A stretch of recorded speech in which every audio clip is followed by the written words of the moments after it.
صحیح بخاری حدیث نمبر 363۔ مسروق بن اجدع نے مغیرہ بن شعبہ سے فرمایا کہ میں نبی کریم صلی اللہ علیہ وسلم کے ساتھ ایک سفر غزوہ تبوک میں تھا۔ آپ صلی اللہ علیہ وسلم نے ایک موقع پر فرمایا، مغیرہ پانی کی چھاگل اٹھا لے۔ میں نے اسے اٹھا لیا۔ پھر رسول اللہ صلی اللہ علیہ وسلم چلے اور میری نظروں سے چھپ گئے۔ آپ صلی اللہ علیہ وسلم نے قضائے حاجت کی۔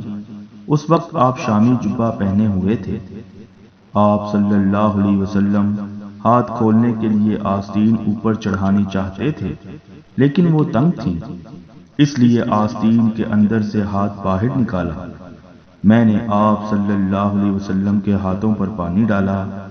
آپ صلی اللہ علیہ وسلم نے نماز کے وضو کی طرح وضو کیا اور اپنے خفین پر مسح کیا، پھر نماز پڑھی۔